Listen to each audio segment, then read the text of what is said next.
नमस्कार, मैं हूं सुमित अवस्थी और आप देख रहे हैं अपना फेवरेट न्यूज शो इंडिया चाहता है। आप सबका बहुत बहुत स्वागत है। मैनपुरी की करहल सीट से अखिलेश यादव ने आज अपना पर्चा दाखिल कर दिया।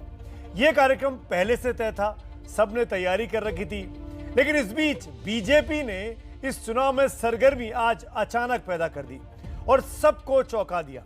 एक तरीके से चुपचाप एक सर्जिकल स्ट्राइक सी करने की कोशिश भारतीय जनता पार्टी ने की, जब चुपके से मोदी सरकार के केंद्रीय मंत्री और अनुसूचित जाति के नेता सत्यपाल सिंह बघेल यानी एसपीएस बघेल को इस मैदान में अखिलेश यादव के सामने उतार दिया। बघेल पश्चिमी यूपी के कद्दावर नेता हैं। आखिर ये चौंकाने वाला फैसला क्यों लिया गया, इसे खुद एसपीएस बघेल साहब हमारे साथ जुड़ेंगे, उनसे हम सवाल भी पूछेंगे, उनके जवाब भी जानने चाहेंगे। सवाल ये भी उठेगा इस कार्यक्रम के दौरान इंडिया चाहता है में कि आखिरकार बघेल ने समाजवादी पार्टी से जो अपनी राजनीति की शुरुआत की, 4 बार लोकसभा में सांसद रहे, जिसमें शुरुआती 3 बार वो समाजवादी पार्टी के ही सांसद बनकर रहे और फिर बीएसपी से राज्यसभा के भी सांसद एक बार बने। उसके बाद भारतीय जनता पार्टी में आए, पहले विधायक हुए और फिर योगी सरकार में मंत्री बने। पिछली बार यानी 2019 में लोकसभा का चुनाव जीता और पिछले साल मोदी सरकार में न्याय और कानून राज्य मंत्री के तौर पर बघेल साहब ने शपथ ली है। बघेल साहब हमारे साथ जुड़ रहे हैं। इसके साथ साथ इस चर्चा में और कुछ खास मेहमान जुड़ेंगे, सबका परिचय करा देता हूं मैं, और लेकिन शुरुआत करूंगा बघेल साहब के साथ इस बातचीत में। पहले आपसे, मेरे साथ समाजवादी पार्टी के नेता पूर्व सांसद अखिलेश यादव के चचेरे भाई और उनके बेहद करीबी माने जाने वाले धर्मेंद्र यादव भी इस चर्चा में रहेंगे, उनसे भी हम खास बातचीत करेंगे। और साथ में यूपी सरकार में मंत्री होने के साथ साथ पश्चिमी यूपी में बीजेपी का बड़ा चेहरा माने जाने वाले सुरेश राणा भी इस चर्चा में आने वाले वक्त में शिरकत करेंगे। बीजेपी के प्रवक्ता राकेश त्रिपाठी हमारे साथ हैं और समाजवादी पार्टी के वरिष्ठ नेता और प्रवक्ता राजीव राय जी भी मेरे साथ हैं। यानी सपा और बीजेपी के नेताओं का आमना सामना है। इस चर्चा के दौरान मैं आमना सामना नहीं कराऊंगा, अलग अलग बातचीत करूंगा, लेकिन यह जानना भी बहुत जरूरी है कि आखिरकार सबके मन में क्या चल रहा है। पहले एक एक करके वो सवाल मैं आपके सामने रखता हूं जो आज इस महामुकाबले से जुड़ा हुआ है कि क्या एसपीएस बघेल को चुनाव में उतारकर बीजेपी ने अखिलेश को उनके घर यानी करहल में फंसा दिया है? क्या यादवों के गढ़ में बीजेपी ने एससी उम्मीदवार को उतारकर अखिलेश की घेराबंदी कर दी है? क्या अखिलेश के ओबीसी कार्ड के जवाब में बीजेपी ने एससी कार्ड का एक बड़ा दांव चल दिया है? या फिर बीजेपी ने केंद्रीय मंत्री और सांसद बघेल को अखिलेश के खिलाफ लड़ाकर कहीं बघेल को ही तो नहीं फंसा दिया है? राजनीति में जितना दिखाई देता है उससे ज्यादा अंदर छिपा होता है। करहल में यादव वोट ही जीत तय करता है, हम सबको आंकड़ों से कम यही पता चलता है। ऐसे में बीजेपी ने अनुसूचित जाति के एक उम्मीदवार को मैदान में क्यों उतारा, जानते हैं खुद एसपीएस बघेल से ही। बघेल साहब, शुक्रिया, धन्यवाद इंडिया चाहता है के लिए वक्त निकालने के लिए। मेरा पहला सवाल, आपने इतने चुनाव लड़े, इतने चुनाव जीते, कुछ चुनाव आप हारे भी हैं, आज जब पर्चा भर रहे थे आप अचानक चुपचाप, आपके नाम का डिक्लेरेशन लेट बाद में हुआ पार्टी की तरफ से, पर्चा आपने पहले दाखिल कर दिया, तो ये चुपचाप भरने की नौबत क्यों आई? नहीं, चुपचाप नहीं भर रहा जाता है। मैं मिलिट्री साइंस का प्रोफेसर हूँ। युद्ध के मैदान में सरप्राइज का बड़ा महत्व होता है, तो ये एक सरप्राइज है। पार्टी के मेरी पीएचडी भी जो है disarmament, arms control and peace पर है। मैं मैकियावेली को बहुत पढ़ा हूँ। माओ से तुंग कहता था कि approach in east and attack in west, है पूरब में दहाड़ो और पश्चिम में वार करो। तो हमारी पार्टी के शीर्ष नेतृत्व ने, रणनीतिकारों ने कुछ ऐसी रणनीति बनाई होगी, और मैं समझता हूँ कि भारत की राजनीति की चुनावी इतिहास में ये पहली घटना है कि पर्चा पहले दाखिल हो गया है, डिक्लेरेशन बाद में हुआ है। मैं पार्टी के शीर्ष नेतृत्व का आभार प्रकट करना चाहूँगा कि जो लोग अपना गढ़ बताते हैं, अजय बताते हैं, पैतृक बताते हैं और कभी ना हारने वाली सीट बताते हैं, किला बताते हैं, वहाँ पर मुझे लड़ा करके इलेक्शन रोचक ही नहीं हुआ है, बल्कि करहल में इस समय मैनपुरी ज़िले में ठंड में तापते हुए हर गांव में अघाना हम लोग कहते हैं, उस पर आज ये चर्चा हो रही है कि 2:10 पर जो एक राजनीतिक ट्विस्ट हुआ है, कुछ वो सवालों आज के जवाब पूरे जल्दी जल्दी जान लेता हूं। खंड के अलावों पर इसको चर्चा का इसको विषय बन बताइए गया। बघेल साहब, इसको बताइए आपको कब बताया गया कि आपको करहल जाना है? पार्टी आलाकमान से कब इत्तला मिली आपको? आज सुबह, कल रात को? जो योद्धा होते हैं उनको हमेशा तैयार रखना चाहिए और अपना हमेशा युद्ध के लिए तैयार रहना चाहिए, क्योंकि ये कभी कोई ऐसा नहीं होता है कि अचानक कह दिया जाए तो आप मानसिक रूप से तैयार ना हो। मैं वो हूँ। अच्छा, आप लोग बहुत ये कह रहे हैं कि मैं ये चुनाव लड़ रहा हूँ। मैं अखिलेश यादव जी के सामने 2009 में बहुजन समाज पार्टी, एक राष्ट्रीय पार्टी से चुनाव लड़ा था। स्वर्गीय कल्याण सिंह जी का इस चुनाव में 28 दिन का गठबंधन ना होता तो अखिलेश यादव जी हार गए थे। 64,000 से मैं वो चुनाव हारा था और कल्याण सिंह जी में क्षमता फिरोजाबाद लोकसभा में 1.25 लाख वोट ट्रांसफ़र करने की क्षमता थी। वो नहीं है, लेकिन मैं उनके प्रति सम्मान प्रकट करते हुए कहना चाहूँगा कि वो अपने समाज में पोप की स्थिति थी, तो वो मेरी हार का एक कारण था। फिर मैं डिम्पल यादव से भी चुनाव लड़ा हूँ। फिर मैं अक्षय यादव जी से चुनाव लड़ा हूँ 2014 में। तो इनको छोड़ने के बाद मैं 3 सदनों में रह चुका हूँ दूसरी पार्टियों से, विधानसभा में भारतीय जनता पार्टी बघेल से, साहब, मैंने आपका जीवन परिचय, राजनीतिक परिचय शुरू में दे दिया, आप उसकी चिंता मत करिए, आपके साथ पूरा इंसाफ कर रहा हूं मैं। लेकिन आप 9 हारे, आप 14 हारे, आप 12 हारे फिरोजाबाद, आप हारे भी तो हैं। आप इसी परिवार ने आपको राजनीति में लेके आए, आप शेडो थे, मुलायम सिंह जी के बहुत करीबी थे। मैं ये जानना चाहता हूं, आज आप अपने गुरु के, जिनके आप पैर छूते हैं, ये मैं निजी तौर पे जानता हूं, ये मैं निजी तौर पे जानता हूं, आज भी आप नेताजी के पैर छूते हैं। जी जी, आज उन्हीं के सुपुत्र से आपका मुकाबला है। चिंता तो हो रही होगी ना कि कहां अपने गुरु से मुखालफत कर रहे हैं? मैं धरती पुत्र जी से चुनाव नहीं लड़ रहा हूं, मैं उनके पुत्र, ट्विटर पुत्र के साथ चुनाव लड़ रहा हूं।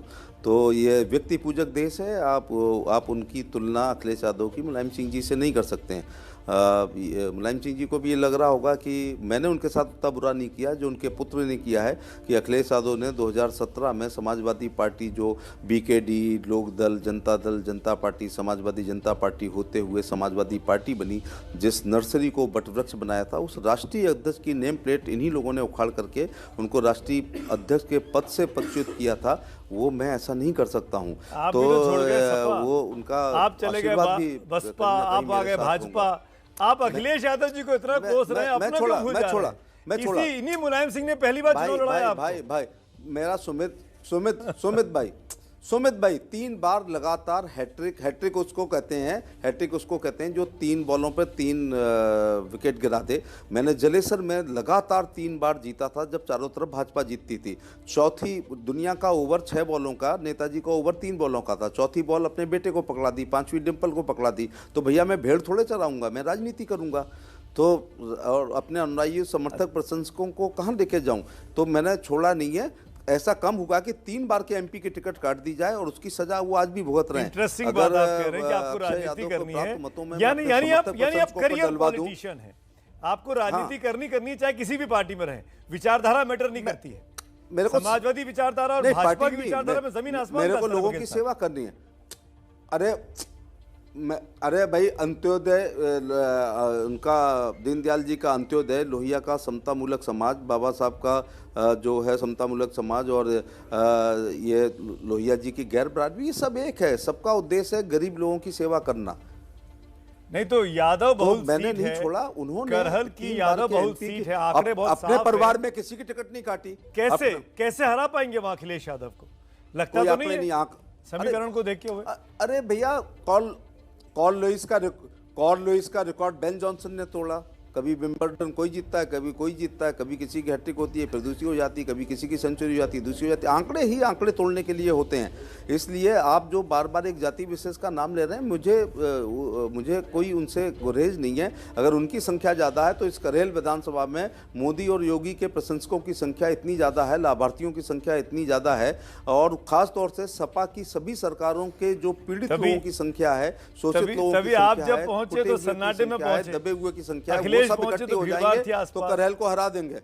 आप जब पहुंचे सन्नाटे में पहुंचे पर्चा भरने, अखिलेश पहुंचे तो पसंद करता हूं। मैं कोई चांदी की चम्मच लेके थोड़े पैदा हुआ हूं कि मेरे जुलूस में पजेरो, लैंड क्रूजर और ऑडीज हूं। मैं एक साधारण व्यक्ति का बेटा हूं और पार्टी भी बहुत मैं आज आपको एक और बात बता दूं कि ये एरोगेंसी, एटीट्यूड, वीआईपी गिरी को जनता पसंद नहीं करती। बहुत इंपॉर्टेंट बात आपने सिंपल की। सिटी को सब पसंद करते हैं। आपकी तो बात मैं का कहना काउंटर चाह रहा लेता हूं कि- धर्मेंद्र भाई, एरोगेंसी को जनता सिंपल पसंद सिटी नहीं को- करती। धर्मेंद्र यादव सुन रहे हैं आप बघेल साहब को, आमने सामने आपके सामने बोला। ये बघेल साहब से सर्टिफिकेट लेने की ज़रूरत नहीं है कि क्या है।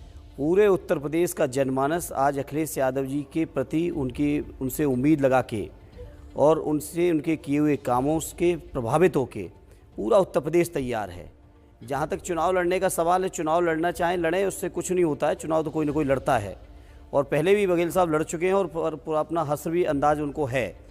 अब ये अलग बात है कि हो सकता है कि पार्टी में कुछ प्रमोशन पा जाए माननीय अखिलेश जी के तुम्हारा भी सामने हस्र लड़ने के बदायूं बाद। का मेरे को पता है, लेकिन इतना जरूर मैं कह सकता हूं डिम्पल कि- का हस्र मेरे डिम्पल का हस्र फिरोजाबाद में नहीं, पता है, डिम्पल का हस्र मेरे को कन्नौज में पता है। अरे आपका कोई हस्र मेरे को कोई बदायूं में बुराई पता है, नहीं, अक्षय कोई का बुराई हस्र मेरे नहीं, को फिरोजाबाद में पता है। कोई बुराई नहीं। जो मुझे सब पता है और नहीं, आपके भी कई आप हस्र मेरा पता हस्र है, मत उस देखो। बातों पे न आप जाइए। अपना हस्र जहाँ तक देखो, सवाल आप लोग- माननीय अखिलेश यादव जी का है, माननीय अखिलेश यादव जी का है।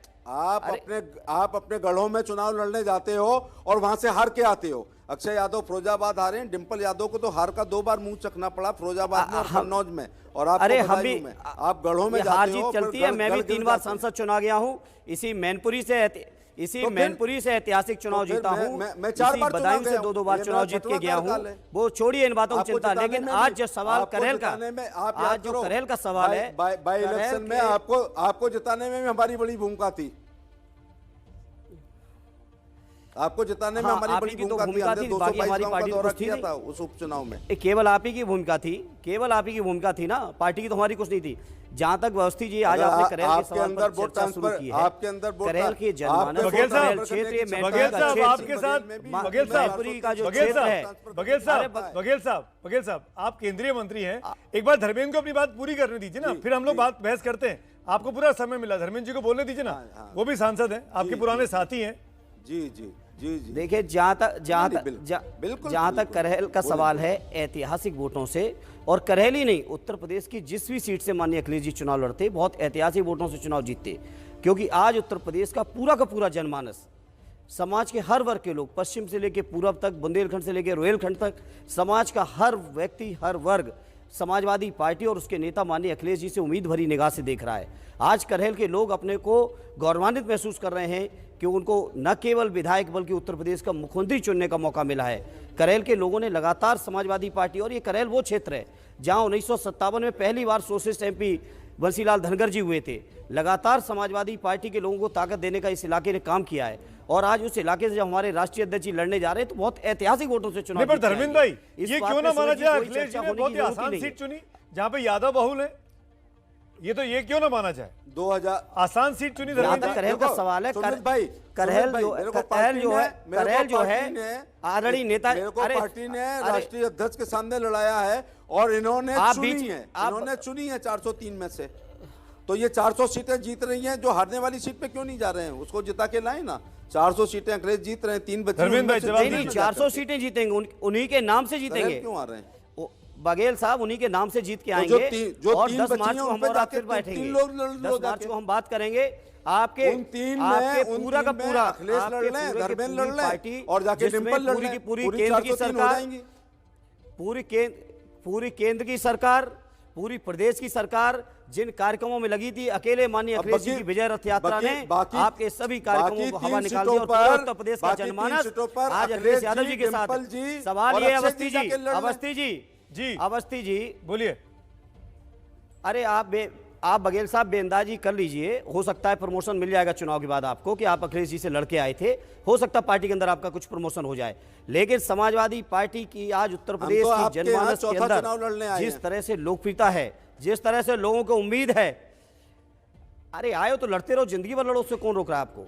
लड़ते रहिए, लड़ने का अधिकार दिया है देश के संविधान ने, लड़िए, कोई फर्क नहीं पड़ता। 12 से 17 सवाल आज नहीं उत्तर है। प्रदेश की जनता का है। सेपई- उत्तर प्रदेश की सेपई जनता के के लोगों साथ का जिस तरह पूरा से आतंक करेल में सौतेला रहता व्यवहार है। हुआ है, जिस नहीं, तरह मैं- से अन्याय हुआ है, जिस तरह से अत्याचार हुआ है, जिस तरह से हत्याएं हुई हैं, मैं आप दोनों को सरकार रोकूंगा। के एक अंदर, सवाल का जिस जवाब, तरह से कानून एक सवाल का जवाब बहुत जरूरी है। एक मिनट, एक आप मिनट। 2017, धर्मेंद्र भाई, 2014 धर्मेंद्र भाई, के बघेल घोषणा साहब पत्र- एक मिनट 2014 प्लीज। धर्मेंद्र भाई, बघेल साहब एक आइए। मिनट। बघेल साहब, बघेल साहब, बघेल साहब, बघेल साहब, बघेल साहब मेरे एक सवाल का जवाब दीजिए, फिर आपको जाना भी है, मुझे बताया जा रहा है। क्या हुआ उसका? धर्मेंद्र भाई एक मिनट, मेरे एक सवाल का जवाब बहुत जरूरी है। बघेल साहब, अगर ये चुनाव इतना आसान है भारतीय जनता पार्टी के लिए, तो ये भावनात्मक मुद्दे बार बार क्यों उठाए जा रहे हैं? क्यों बार बार पलायन की याद दिलाई जा रही है? क्यों बार बार हिंदू मुसलमान किया जा रहा है? आप तो उसी बेल्ट से आते हैं, आप अपने 5 साल के काम गिनाइए ना। ये इल्जाम लग रहा है आप लोगों पे बघेल साहब। भैया 5 साल के काम हम बता रहे। हाँ, जब काम किए नहीं है तो गिनाएंगे क्या? काम में 12 रुपए 2022 आ गई, क्या किसानों की आमदनी दूनी हुई? शौचालय, आवास, क्या 2 करोड़ आयुष्मान रोजगार हर साल मिले? कार्ड, उज्ज्वला, बताइए इस किसानों बात को को। किसान क्या सम्मान किसानों की आमदनी निधि, सम्मान हुई? निधि उनको पहुंच रही है। उज्ज्वला के अंदर लॉ जो एंड ऑर्डर का, ये उज्ज्वला लॉ के एंड अंदर आज ऑर्डर का रेट क्या है? सहयोग है। आज आखिर कितने पलायन गरीब को परिवार कैसे के भूल लोग, सकते हैं? आज एक कितने गरीब आजाद परिवार के देश लोग उज्ज्वला में, योजना की आजाद गैस ले देश पा रहे हैं? में अगर कैराना के लोग पलायन करते हैं, ये हमारे लिए मुद्दा है। अगर पलायन करते हैं, ये हमारे लिए मुद्दा है। क्यों नहीं है मुद्दा? ये इसको कैसे भूला जा सकता है कि एक लड़की के साथ छेड़छाड़ होती है, उसके भाई विरोध करते हैं तो उनकी हत्या होती है। ये मुद्दा कैसे नहीं है? किसके कार्यकाल में हुआ? हाथरस की बेटी को भूल गए? ये मुद्दा है। हाथरस की बेटी को भूल गए क्या? जलेसर लोकसभा में हाथरस जिला भी आता था। आप एक उदाहरण दे पाते? हाथरस की बेटी भूल गए क्या? उदाहरण दे। जलेसर लोकसभा का हिस्सा ना हाथरस जिला। आप ये हाथरस की बेटी को भूल गए क्या बघेल साहब? अपराधी जेल में सीबीआई से जांच हुई है। सीबीआई से जांच हुई है, अपराधी जेल में, किसी को बख्शा नहीं गया। आप घटना विशेष बता सकते हैं? एक भी दंगा हुआ है योगी आदित्यनाथ के कार्यकाल में? रात के 2:30 बजे, आपकी दंगों रात की के सरकार 2:30 होती बजे थी। उस ये परिवार के लोग कहते हैं को अपनी बेटी के अंतिम दर्शन नहीं करने दिए गए। भूल गए हाथरस को? हाथरस को भूल गए? करहल में भूल गए? करहल जसवंत नगर गोरखपुर को भूल गए? भैंसें तक सुरक्षित नहीं थी।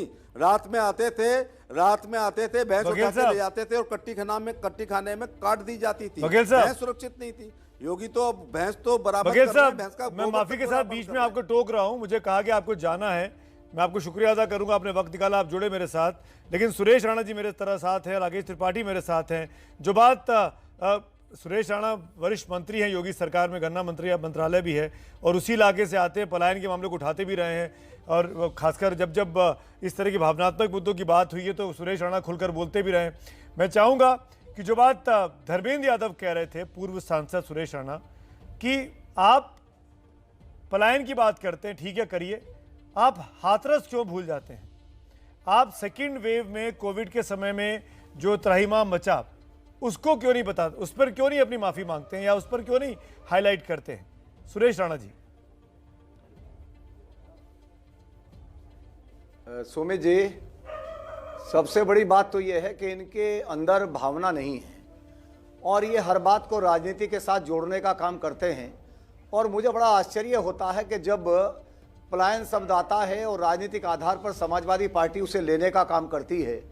अरे 400 साल मेहनत करके 10 पीढ़ियों ने यदि कोई आवास बनाया है और उस घर को यदि किसी सरकार की लापरवाही के कारण या सरकार के संरक्षण में गुंडागर्दी के कारण उस घर को उसे छोड़ना पड़े, तो क्या हालत उस परिवार की होती होगी, इसका अंदाजा वही लगा सकता है जिसे घर छोड़ना पड़ा होगा। आप जरा सोचिए कि विभाजन के समय जो विभीषिका लोगों ने झेली थी, लोगों को घर छोड़ने पड़े, परिवार छोड़ना पड़ा और बच्चों को छोड़ करके जाना पड़ा, और आज तक इतने दिनों के बाद भी वो दर्द लिए सीने में घूमते हैं। मैं तो अभिनंदन करूंगा मोदी जी का, योगी जी का। समाजवादी पार्टी के लिए पलायन विषय हो सकता है कि ये ध्रुवीकरण की बातें लगातार करने की कोशिश करते हैं, हमारे लिए संवेदना है और इस संवेदना को लेकर के ही हम लोग आगे बढ़ते हैं। और इसीलिए मैं कहना चाहता हूं कि आपने देखा होगा, अभी गृह मंत्री जी गए थे कैराना के अंदर। आप यदि भावना देखेंगे, आम जन की भावना क्या है? आम जन की भावना है, जब अमित शाह जी ने एक परिवार से पूछा कि आपके क्या हाल है, तो परिवार में बैठी महिला ने कहा कि सारी मीडिया थी वहां, पूरी नेशनल मीडिया के सामने बोला कि परिवार की महिला ने कहा कि मैं मोदी का, योगी का, भारतीय जनता पार्टी का अभिनंदन करना चाहती हूं कि उन्होंने हमें जीने लायक माहौल दिया है। और जब योगी आदित्यनाथ जी कैराना जाते हैं, एक कक्षा 6 में इसका जवाब दीजिए 13 साल की बच्ची से, सुमित भाई आप कैराना का जिक्र कर रहे हैं, मैं ये जानना चाहूंगा सुरेश भाई, क्योंकि फिर राजीव राय भी हैं, राकेश त्रिपाठी भी हैं इस चर्चा में। मैं लेकिन आप पहले जवाब दीजिए, फिर मैं धर्मेंद्र के पास आना चाहूंगा। कल जो मुख्यमंत्री जी ने कहा, ये गर्मी जो कैराना में और मुजफ्फरनगर में कुछ दिखाई दे रही है, मैं मई और जून की गर्मी में शिमला बना देता हूं। सुरेश राणा जी, इस बयान का क्या मतलब है मुख्यमंत्री दरअसल जी? सुमित भाई, इसको समझाइए जरा। सुमित भाई, अभी आचार संहिता लगी है, चुनाव चल रहा है, सबको मालूम है कि योगी फिर मुख्यमंत्री बनने वाले हैं। उसके बावजूद भी और गलतफहमी रख कर के दिमाग में समाजवादी पार्टी के कार्यकर्ता अभी से भाषा का इस्तेमाल करने लगे कि घूस भर देंगे, देख लेंगे, कहीं कुछ बोल रहे हैं, कहीं कुछ बोल रहे हैं। ये क्या वापस मर्यादा के खिलाफ है, गुंडा तंत्र की वापसी होने वाली है? ये बड़ा इल्जाम है, जानता है जब कि जो घूस भरने वाले हैं, सुरेश जो राणा, आपने प्लान बात की कराने ना, वाले उसी पे हैं, पूछता हूं जो मैं दंगा धर्मेंद्र कराने से। वाले हैं, उनका इलाज यदि गुंडों वाली भाषा क्यों समझ में आ रही है? घूस भर देंगे, परेशान कर देंगे धर्मेंद्र यादव, इसीलिए समाजवादी पार्टी को बहुत बड़ा नुकसान हुआ था अपनी इमेज में। देखिए समाजवादी पार्टी इस प्रदेश के जनमानस के प्रति उनकी सेवा के लिए दृढ़ संकल्पित है। ये राणा जी गन्ना मंत्री भी हैं, जरा इनसे पूछिए कि 5 साल में गन्ना किसानों को कितना इन्होंने मूल्य बढ़ाया। हम आज फक्र के साथ कहते हैं, जब समाजवादी पार्टी की सरकार थी तो 5 साल के अंदर माननीय अखिलेश यादव जी ने 90 रुपये प्रति कुंटल का मूल्य बढ़ाने का काम किया था, और इन्होंने 25 रुपये बढ़ाया, वो भी अभी जाके चुनावी वर्ष में। इन्होंने कहा था कि 14 दिन में गन्ने का भुगतान करेंगे। सुमित जी, 5 साल पूरे हो गए हैं, आज भी गन्ना किसानों का दसियों हजार करोड़ रुपया बकाया है। आज तक इन्होंने एमएसपी की जिम्मेदारी नहीं ले पाई। किसान मूवमेंट इतना बड़ा आंदोलन चला, उसके बाद भी इन्होंने एमएसपी को कानून के तौर पे परिवर्तित करने का काम नहीं किया। ये बीजेपी के कुछ लोग केवल नफरत भरी बातें करके, इनसे पूछिए गन्ना मंत्री के तौर पर घूस भर देंगे वाली बात तो आई थी, इनसे पूछिए कि इन्होंने क्या करके दिया है। आपके कार्यकर्ता का वीडियो है, वो घूस भर देंगे नहीं, बोलते हुए। इस तरह की बात, इसके लिए तो माफी मांगिए ना। इस तरह की कभी कोई समाजवादी पार्टी के लोग, समाजवादी पार्टी वो पार्टी है जिस पार्टी के राष्ट्रीय अध्यक्ष माननीय अखिलेश जी ने डीपी यादव जी को पार्टी में आने से रोक दिया था। यह है समाजवादी पार्टी का तेवर, यह है समाजवादी पार्टी की सोच। हमारी पार्टी के अंदर जितने पढ़े लिखे जिम्मेदार लोग, समाज के हर वर्ग के, हर व्यवसाय से जुड़े लोग आज जुड़े हैं। तो आज जो समाजवादी पार्टी के सामने क्लेवर है, मैं समझता हूं इतना बेहतरीन क्लेवर, समाजवादी पार्टी जैसा क्लेवर देश की किसी दल के पास नहीं है। सुरेश आज समाजवादी पार्टी उत्तर प्रदेश के जनमानस के दिलों में बैठी हुई है। इस उत्तर प्रदेश के जनमानस के दिलों में जरा राणा जी से गन्ना मंत्री के तौर पे जरा उपलब्धि इनकी पूछिए, और बताएं कि आज की डेट में गन्ना किसानों का कितना भुगतान बकाया है। बताएं कि 5 साल के कार्यकाल में इन्होंने कितना गन्ना का भुगतान कराया। बताएं 5 साल में इन्होंने गन्ने का कितना मूल्य बढ़ाया। बताएं 5 साल में इन्होंने कितना एमएसपी बढ़ाया। बताएं इन्होंने कहा था कि 2022 में, नहीं, एक लास्ट बात, इन्होंने कहा था 2022 में गन्ना, उन्होंने कहा था कि 2022 में हम आमदनी किसानों की पूरी करेंगे। आज हम 2022 में बैठे। बताएं राणा जी कौन सी भुगतान, कौन सी आमदनी बढ़ी है, इसका हमने क्या किया है, क्या नहीं किया है, इसका आकलन इन्होंने 2019 में देख लिया। इसका आकलन इन्होंने उपचुनाव में देख लिया। 2019 में मोदी जी को, योगी जी को रोकने के लिए गठबंधन किया। गठबंधन के बाद भी इनकी हवा निकल गई। उपचुनाव आया, इन्होंने कहा सेमीफाइनल है, इनकी लोगों ने हवा निकाल दी। मैं राजनीतिक परिणामों की बात नहीं कर रहा, मैं परिणामों में नहीं जाता। मैं पूछना चाहता हूँ किसानों के लिए क्या किया है। याद करें 700 किसान जो शहीद हुए, 700 किसान जो शहीद हुए आंदोलन में, क्यों लगता है जो 700 किसान जो शहीद हुए उनके आतंकी हमला होता है। आप आतंकवादियों को छोड़ने किसानों के सिफारिश संकट करते हो। आप गन्ना मंत्री हो, रिश्तेदारी निकाल रहे हो। आप गन्ना मंत्री हो, चुनावी लाभ के लिए जिन्नात से रिश्तेदारी निकाल रहे हो। आप गन्ना मंत्री हो, और जहां तक गन्ने की बात है, जो मिले आपने बंद किसी से रिश्तेदारी नहीं निकाली। 11 मिले बंद की, गलत, आपने 11 मिले बंद बयानी, की। झूठ बोलना बीजेपी के चरित्र में शामिल है। योगी जी ने झूठ बोलना बीजेपी के चरित्र में शामिल है। अपग्रेड करने का काम किया आपने। कोई मिल नहीं लगाई है, एक भी नहीं मिल लगी है, कर दिया। हमने कानून बनाया, यदि कोई मिल भुगतान नहीं करती तो उसकी सिस्टर कंसर्न से कितना किसानों को भुगतान बकाया, जरा बताओ गन्ना मंत्री, सुनिश्चित करा रहे हैं। कितना बाकी है। पर एक कड़वी सच्चाई सुरेश राणा जी, गन्ना मंत्री होने के नाते ये भी है, गन्ना मंत्री होने के नाते ये तो मैं आपसे पूछूंगा सुरेश राणा जी, कि दिल्ली के बॉर्डर पर 13-14 महीने किसान बैठे रहे। सुरेश राणा, राकेश टिकैत परसों नरसों लाइव थे मेरे साथ, वो आज फिर से प्रोटेस्ट पे उतर गए हैं सरकार के खिलाफ, उनके साथ वादा खिलाफी की गई। तो ये आप कहेंगे किसानों को आपने सब कुछ दे दिया, ये बात गले नहीं उतरती। जो किसानों की हत्या, सुरेश राणा जी, ये बात गले नहीं उतरती। किसान तो नाराज दिखाई देते हैं, भले ही आपने बिल वापस ले लिए रिफॉर्म्स वाले। मंत्री बैठे हुए हैं। सुरेश राणा जी, सुमित जी, धर्मेंद्र भाई, मैं हो सुनने का सकता है साहस चुनाव के नहीं बाद है। दोबारा उसी मिलों को सुनने ले का आएंगे। साहस है, जरा बात सुनिए। मैं इनसे पूछना चाहता हूं, धर्मेंद्र जी बताएं, मुझे ये कि बता दीजिए, 2012 गन्ना में मंत्री हैं, गेहूं आज की तारीख MSP में 1250 कितना रुपए गन्ना थी भुगतान 2013 बकाया में। है? आज आप मुझे 2000 इस से बात का ज्यादा जवाब है। दे दें गन्ना मंत्री ए- जी। गन्ना अरे मंत्री हमने जी, 1,60,000 करोड़ का भुगतान आपके कराया कितना है। भुगतान तुमने बकाया है? ये इससे तो बड़ा कराया सवाल है, का भुगतान कितना कराया था। बकाया है बता तुम्हारा दीजिए ना। गन्ने से पूछ रहा मतलब हूं, क्या है बकाया भाई? है। तुम्हारा मतलब कितना गन्ना बकाया से है? है। हमारा मतलब गन्ना से है। सुरेश राणा हम जी, खाने वाले हैं, तुम सुरेश जिन्ना राणा वाले जी, हो। अगर आपके जिन्ना पास वाले आंकड़े गन्ने हैं, की बात मेरी करें तो रिक्वेस्ट है जवाब आपसे, नहीं देता। दर्शक भी आपका जानना एजेंडा चाहेंगे, जिन्ना है। आपने हमारा कितना एजेंडा जिन्ना कराया है भुगतान वो हमारे बता पास दिया, आंकड़े हैं। कितना बकाया है वो भी मैं बता आपसे बात दीजिए, करना चाहता हूं। ताकि धर्मेंद्र यादव मैं जैसे लोगों आपसे का बात करना चाहता मन हूं। तसल्ली में हो अरे जाए। इसका जवाब दें गन्ना 95,000 मंत्री। करोड़ रुपया तुमने 5 गन्ना साल में भुगतान किया कितना मेरे भुगतान भाई। बकाया है? हमने एक अरे 1,60,000 कितना बकाया है? मैं एक सवाल है, मेरा करोड़ का सिंपल भुगतान सवाल है। किया हमने। कितना बकाया है? इसका आपके जवाब दें बसपा गन्ना से मंत्री। मिला के उससे ज्यादा। गन्ना मंत्री जवाब दें, आपने- कितना बकाया है? अरे आपने 11 मिले बंद की अवस्थी के जी नहीं इस बात की? को नहीं बताएंगे ये? आपने मुंडेरवा में किसानों पे गोली चलाई कि नहीं चलाई? अरे मैं पूछ रहा हूँ आपने- बकाया अरे कितना है? एक- मुझे एक- इसका एक सीधा सामने जवाब दिखाइए अभी दोनों तो को। है जिसने सीधा भुगतान जवाब किया चाहता है। हूं। तुम्हारा भुगतान से मतलब नहीं, आपका भुगतान से अरे मतलब बकाया नहीं। कितना मैं ये आप तो पूछ रहा हूं। जिन्ना की चिंता मैं करो, पूछ गन्ने रहा की हूं, चिंता बकाया हम कितना कर है लेंगे। गन्ना मंत्री जी? सुरेश अरे राणा जी, अरे सुरेश गन्ने की राणा जी, चिंता है इस हमें। बात क्यों तो आप बताना बकाया चाहिए की ना। जानकारी गन्ने का मूल्य कन्नौज बढ़ाया की था। दीवारों में, आप बताइए कितना भुगतान बकाया है? कन्नौज की दीवारों अरे जवाब में दीजिए, भुगतान जो कितना बकाया जेसीबी, है? कैसे गन्ना जहां मंत्री हो? जेसीबी लगती है आपको- वहां से नोट आपको निकलते अपने हैं मेरे विभाग का- भाई। आपको अपने विभाग का आपको आंकड़ा नहीं मालूम पता है प्रदेश को कैसे अरे लूटा गन्ना गया? का भुगतान का बताइए मंत्री जी। इधर मुझे उधर की अपने बातें ना विभाग का करिए, आंकड़ा पता है। इधर उधर की बातें ना लोग करिए। आपको सारे भुगतान आंकड़े कितना बता बकाया है, देंगे। इस बात का जवाब दीजिए। लोग आपको सारे जवाब आंकड़े दीजिए। बता देंगे। बोखला गए हो, आप भुगतान हार कितना दिखाई बकाया दे है, रही है, इसका जवाब बोखला दो। गए हो मेरे अरे भाई, जवाब बोखला दो गए ना। हो। जवाब और दो। अभी तो शुरुआत है, अभी तो पहला अरे चरण जवाब है, दो, कितना पहला बकाया चरण है? देखते रहो। अरे बकाया कितना प्रत्याशी है? आपने, अरे गन्ना भुगतान कितना बकाया है?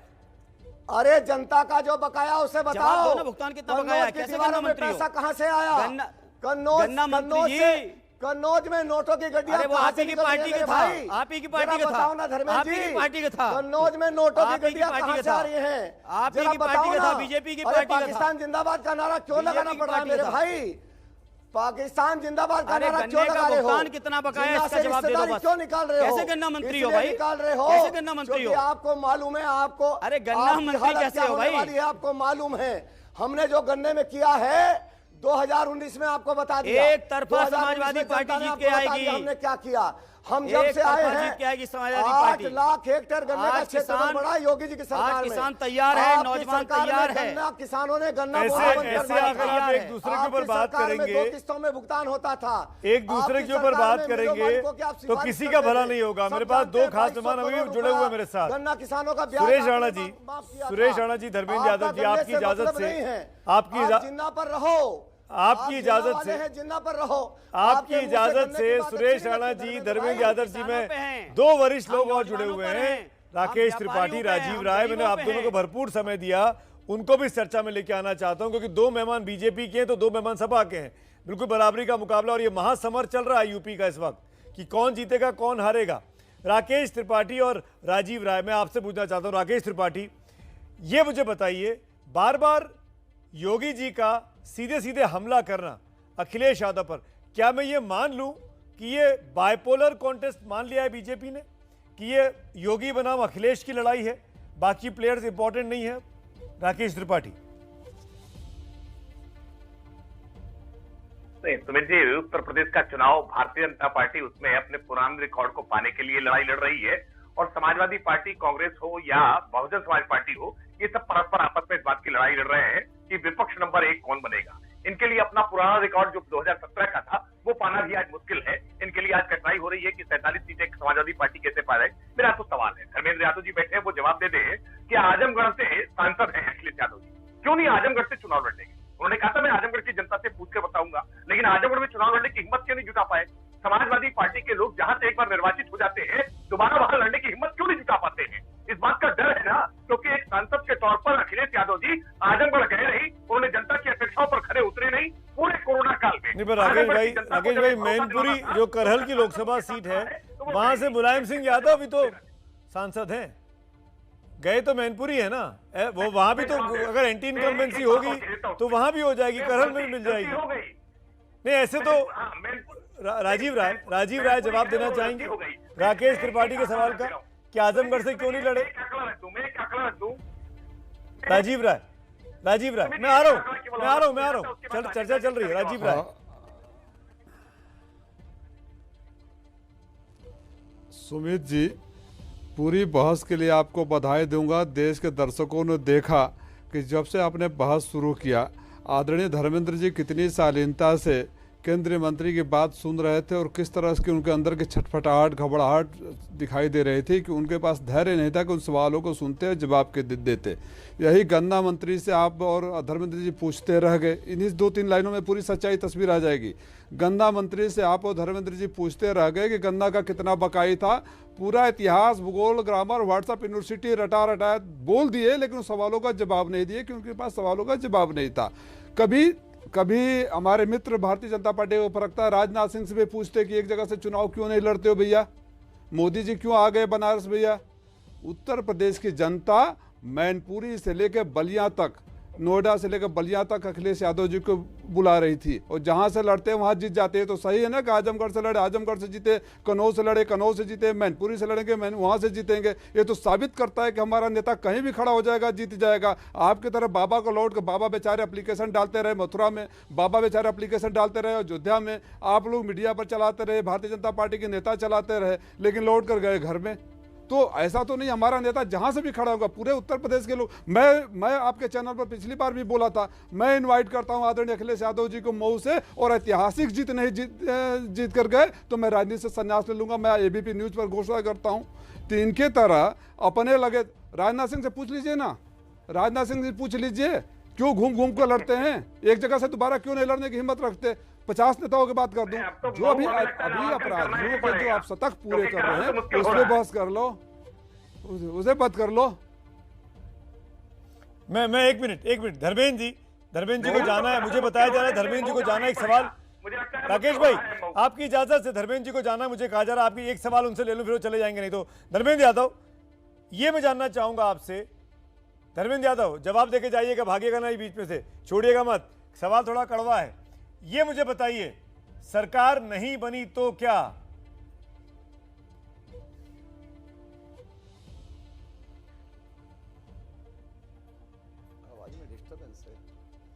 धर्मेंद्र जी, सवाल आपसे मेरा। आवाज तो थोड़ा डिस्टर्ब है आपकी। आपको मेरी आवाज? जी बताएं, दोबारा बताएं। मैं बहुत सिंपल सा सवाल पूछ रहा हूं। आप लोग दावे कर रहे हैं कि सरकार आपकी बनेगी, जीतेंगे आप, चलिए ठीक है, लेकिन कई बार तैयारी ये भी करनी पड़ती कि नहीं बनी तो, अगर सरकार नहीं बनी तो ये किसकी हार होगी? अखिलेश यादव की सबसे बड़ी हार नहीं होगी? क्योंकि वही एकमात्र चेहरा है, चुनाव लड़ते हुए दिखाई दे रहे हैं। इस बार नेताजी नहीं है। देखिए, समाजवादी पार्टी की सरकार 100% आ रही है, और ये मैं यूं ही नहीं कह रहा हूं पार्टी के कार्यकर्ता के नाते, बल्कि उत्तर प्रदेश के जनमानस का भरोसा, विश्वास और उम्मीद और आशा की केंद्र केवल और केवल कोई लीडर नहीं आ रही थी, एक को छोड़ दिया जाए, 8 में से 7 में नहीं आ रही है सर। नहीं, ओपिनियन, अवस्थी जी आप भी जानते हैं ओपिनियन पोल की कितनी सच्चाई आ पाती है, उस पर हम नहीं जाना चाहते, वो डिटेल में डिबेट दूसरी तरफ चली जाएगी, हम नहीं जाना चाहते। लेकिन जो उत्तर प्रदेश का जनमानस जिस तरह से उनके स्वागत में, उनके कार्यक्रमों में निकल रहा है, और जिस तरह से निराश हुआ है बीजेपी से, क्या इन्होंने रोजगार के नाम पे कहा था कि 14 में ही कह दिया था 2 करोड़ रोजगार हर साल देंगे। अब तक जाने कितने नौजवान, शायद कोई नौजवान बचता जिसके बाद हाथ में रोजगार नहीं होता। लेकिन नोटबंदी, जीएसटी, कोविड लॉकडाउन के बाद जितना बेरोजगारी बढ़ी वो सामने है। किसानों के लिए इन्होंने कहा कि 2022 में आमदनी दूनी करेंगे। मैं आज भी कह रहा हूं कि किसानों की आमदनी दूनी की बात छोड़ दीजिए, किसानों की लागत नहीं मिल पा रही है। इतने बार मैंने सवाल किया, उसके बाद भी गन्ना मंत्री इस बात का जवाब देने को तैयार नहीं है कि आज की तारीख में उत्तर प्रदेश के गन्ना किसानों का कितना भुगतान बाकी है, क्योंकि मुद्दों पे इन्होंने बातें नहीं की, ना मुद्दों पे इन्होंने काम किया है। ये केवल लोगों को वर्गला के, बहला के, फुसला के और तरह तरह की बातों में मतभेद और नफरतें पैदा करके आज उत्तर प्रदेश की जनता आज एक लास्ट बात कह के मैं अपनी बात को खत्म करूंगा। उत्तर प्रदेश के जनमानस को पूरी तरह से बीजेपी ने निराश किया है, और जिस तरह से माननीय अखिलेश यादव जी की योजनाएं जो पिछले कार्यकाल में चली हैं और जो आने वाले चुनाव के लिए उन्होंने घोषणाएं जारी की हैं, माफी के और साथ अभी तो घोषणा पत्र आना बाकी है। आप घोषणा पत्र लाइए, आपने तमाम घोषणाएं तो ऑलरेडी कर दी हैं, लेकिन ये सब अगर अखिलेश पे भरोसा और भी होता, आएंगे, अभी और आएंगे, ठीक है, डिटेल में आएंगे, मैं इंतजार डिटेल करूंगा, हम में। सब इंतजार करेंगे। तो 17 का चुनाव इतनी बुरी तरीके से आप चुनाव हारते नहीं। खैर लौटेंगे, वो भी एक मुद्दा है। तमाम खास मेहमान हमारे साथ हैं। धर्मेंद्र जी, आपका तहे दिल से शुक्रिया, वक्त निकाला आपने कैंपेन में से। अरविंद यादव जो कि समाजवादी पार्टी के नेता हैं, अखिलेश यादव के चचेरे भाई हैं, करीबी हैं, पूर्व सांसद हैं, कि गन्ना भुगतान को लेकर सरकार जानबूझकर चीजें क्लियर नहीं कर रही है। सुरेश राणा साहब मेरे साथ हैं, यूपी सरकार के गन्ना मंत्री हैं, उनसे ये सवाल जरूर पूछना चाहूंगा। सुरेश जी, क्या आप नहीं बताना चाहते हैं कितना बकाया है? क्यों उस सवाल का जवाब आप नहीं दे रहे थे? हालांकि धर्मेंद्र यादव नहीं है इस डिबेट में, जा चुके हैं। सुमित जी, धर्मेंद्र यादव डिबेट में थे तब भी मैं जवाब दे रहा था, और उनका जवाब देना जिन्हें गन्ने से कोई मतलब नहीं है, उनका जवाब देना जिन्होंने गन्ना किसानों के लिए कुछ किया नहीं है। मैं सुमित जी बताना चाहता हूं, जब भारतीय जनता पार्टी की सरकार 17 में उत्तर प्रदेश में आई थी तो पिछले 6 वर्षों का गन्ना भुगतान बकाया था। समाजवादी पार्टी के समय का 6 वर्षों का गन्ना भुगतान भी यदि देने का काम किया है तो योगी आदित्यनाथ जी ने किया है। 12,500 करोड़ रुपया जो सपा के समय का गन्ना किसानों का बकाया था वो योगी सरकार ने देने का काम किया।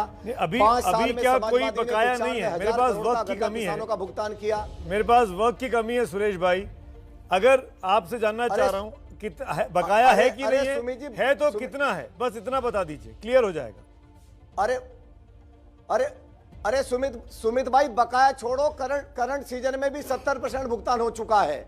हमने तो रिकॉर्ड बनाया है, 1,60,000 करोड़ का भुगतान हमने किया है। गन्ने पर ऐतिहासिक काम योगी सरकार ने किया है। ठीक है, गन्ने से मतलब नहीं है।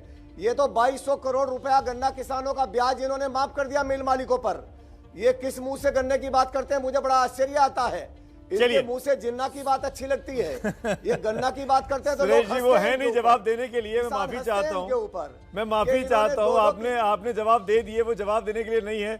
शुक्रिया सुरेश राणा, आपने वक्त निकाला, कैंपेन में से जुड़े मेरे साथ, बहुत बहुत धन्यवाद। लेकिन ये लड़ाई बहुत दिलचस्प हो गई है इस वक्त उत्तर प्रदेश में, जब अखिलेश के सामने नॉमिनेशन करने के लिए केंद्रीय मंत्री एसपीएस बघेल को उतार दिया गया। कोरोना से बचाव की, कोरोना से बचने के लिए मास्क जरूर पहनिए, हर हाल में पहनिए। एबीपी न्यूज़ इसके लिए #मास्कअपइंडिया मुहिम चला रहा है, जिसमें हम आपकी सेल्फी मंगाते हैं, आपकी तस्वीरों को हम यहाँ इंडिया चाहता है में दिखाते हैं। मकसद साफ है कि आपकी तस्वीरों के जरिए बाकी हिंदुस्तान के लोगों को मोटिवेट करना है, प्रेरित करना है कि वो भी मास्क पहने। अगर आप मास्क पहनेंगे तो इनाम के तौर पर आपकी सेल्फी को हम यहाँ ज़रूर इंडिया चाहता है के मंच पे दिखाएंगे, ताकि हम आपका भी धन्यवाद कर सकें और ये कह सकें कि आप ही लोग समाज के असली हीरो हैं, जो महामारी को ख़त्म करने के लिए एबीपी न्यूज़ के साथ इस मुहिम में लगातार कंट्रीब्यूट कर रहे हैं। बहुत बहुत शुक्रिया आप सभी लोगों का। तो फिलहाल इंडिया चाहता है मैं अभी इतना ही।